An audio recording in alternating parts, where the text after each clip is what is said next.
जब भी हम प्रतिशत की बात करते हैं तो कंफ्यूजन में आ जाते हैं, लेकिन कोई कंफ्यूजन नहीं है। ये देखिए क्या कितना आसान तरीके से हम इसे कर सकते हैं। जैसे यहाँ उसने कहा 45 का 60% कितना होता है, तो आपको क्या करना है, इन दोनों की मल्टीप्लाई करनी है। 45 गुणा 60 कर देंगे, इनकी मल्टीप्लाई कर देनी होती है। दोनों संख्याओं की आप गुणा कर दीजिए और आपका आंसर आ जाएगा। अब देखिए पहले गुणा करना सिखाता हूँ। जैसे 45 की हमें 60 में गुणा करनी है, तो आप करेंगे 45 की 60 में, 6 चौक 2400 और 6 पंजे 30, 300, तो हो गया 2700। ऐसे आप गुणा करेंगे तो इन दोनों की गुणा आई 2700। अब आप अगर गुणा करना सीख जाएंगे तो आपके लिए क्या है कि 45 गुना 60 मतलब 2700, और पीछे से 2 अंक गिनकर उसके बाद यहाँ एक दशमलव लगा दीजिए, यहाँ एक दशमलव लगा दीजिए। तो जो दशमलव के बाद वाली संख्या ये 2 जीरो है, क्योंकि दशमलव के बाद जीरो को मायने नहीं रखता, इसलिए आंसर आया 27। अब अगर यहाँ 6% होता, 45 का 6% अगर होता 45 का 6%, तो आप लोगों ने क्या करना था, क्या आता आपका 2700 की जगह 270 आता, 2 अंकों के बाद दशमलव लगानी थी, तो यहाँ दशमलव आ जाती, फिर 2.70 बन जाता। तो सिंपल सा लॉजिक ये है कि 2 अंकों की जो भी, मतलब यहाँ ये और ये दोनों जो दिए हैं, इन दोनों की गुणा कर दीजिए और पीछे से 2 अंकों के बाद लगा दीजिए दशमलव। तो इस तरीके से आप गुणा करते हैं और 2 अंकों के बाद दशमलव पुट करते हैं तो निकल जाता है प्रतिशत। तो ऐसे ही हम जो भी संख्याओं का प्रतिशत निकालना है तो बड़ी आसानी से निकाल पाते हैं। जैसे अगर वो कहता 40 का आपको निकालना है 25%, 40 का 25% आपको चाहिए, तो इन दोनों की मल्टीप्लाई होनी थी। 25 चौके 100 और 1 जीरो ये रही, 2 अंकों के बाद दशमलव लगाना है, तो यहाँ दशमलव आता, दशमलव के बाद की जीरो का कोई मायने नहीं होता है, तो आपका आंसर आता 10। तो इस तरीके से आप प्रतिशत निकालेंगे। अब यहाँ एक बात आप नोट करिए, यहाँ 3 चीज़ें होती हैं। एक तो ये होता है कि किसका कितने प्रतिशत क्या आएगा। जैसे यहाँ 45 का 60% 27 होता है, ऐसे। तो इन दोनों की गुणा करनी है और 2 अंकों के बाद दशमलव लगाएंगे तो ये संख्या आएगी। अगर आपसे कहता 45 का कितने प्रतिशत, अगर आपसे क्वेश्चन ये करता प्रतिशत 27 होगा, 45 का कितने प्रतिशत 27 होगा, अगर आपसे ऐसे पूछता, तो फिर इधर वाली संख्या में 2 जीरो लगानी है, ये 2 जीरो लगानी है, और इधर वाली संख्या से कर देना है उसको भाग।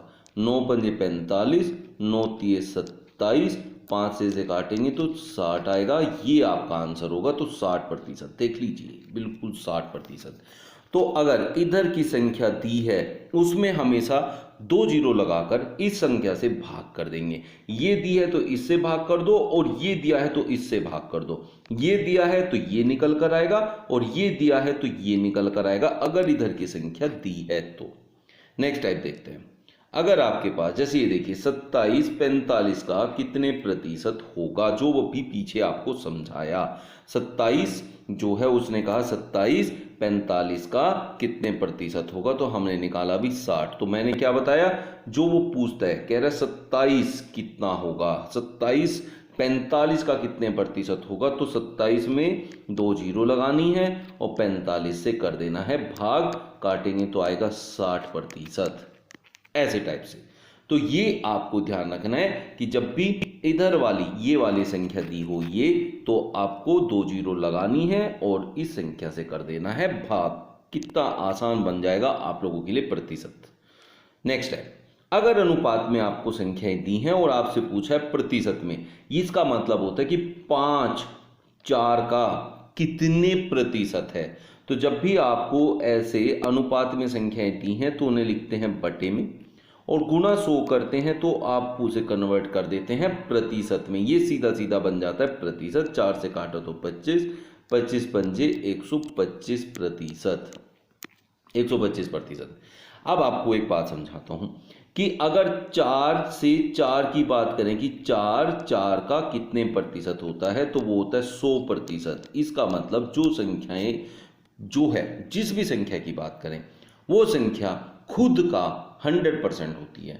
तो अगर आपसे कहे कि 4 का 100% कितना होता है तो 4 ही होता है, 80 का 100% कितना होता है 80 होता है। तो जितना आप करेंगे संख्या, आपको 24 का कितने प्रतिशत है, 24 का कितने प्रतिशत है, तो आप कहेंगे 100%। संख्या होती है डबल, अगर संख्या होती है डबल तो वो हो जाता है 200%। जैसे हम कहें 48 24 का कितने प्रतिशत है, 48 24 का कितने प्रतिशत है। अगर आपसे ऐसे पूछता है कितने प्रतिशत है, तो अगर आपसे पूछता है ऐसे, तो आप देखिए यहाँ जो 48 है 24 का कितना गुना है, 2 गुना। 2 गुने का मतलब होता है 200%।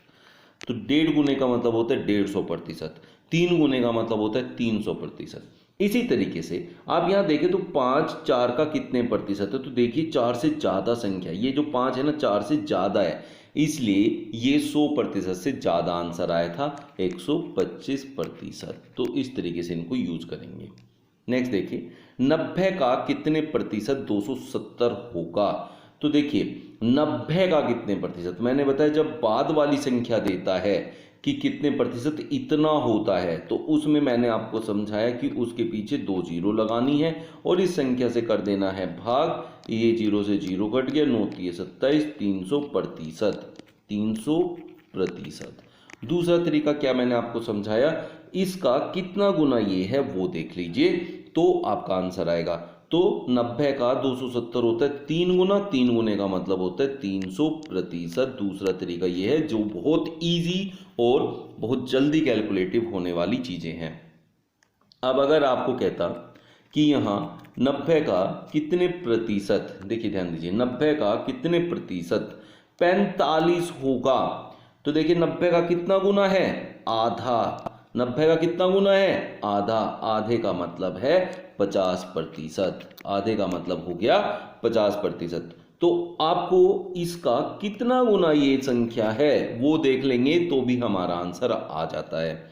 तो जैसे अगर कहे 90 का कितने प्रतिशत 18 होगा, तो ये जो 45 है 90 का कितना है कैसे निकाला था आपने, 90 को आप देखें अगर 45 को भाग कर दे 90 से तो आता है 1/2, मतलब आधा।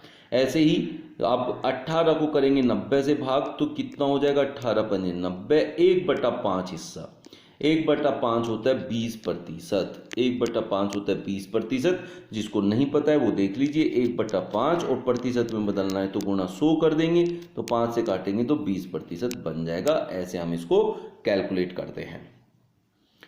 तो आपने देखा कितना आसान है प्रतिशत। प्रतिशत बिल्कुल इजी चीज़ है अगर आप उसको इस तरीके से देखेंगे, अन्यथा ये बहुत मुश्किल चीज़ है जो आपके आंसर्स को गलत लाती है। तो ये ट्रिक्स आप यूज करें और बहुत आसानी से अपने सारे आंसर्स निकालें। इसके एडवांस क्वेश्चंस के साथ मिलते हैं नेक्स्ट वीडियो के अंदर। वीडियो बढ़िया लगा है तो आप लाइक करना ना भूलें और चैनल को सब्सक्राइब कर लें अगर चैनल पे नए हैं तो। थैंक्स, मिलते हैं नेक्स्ट वीडियो में।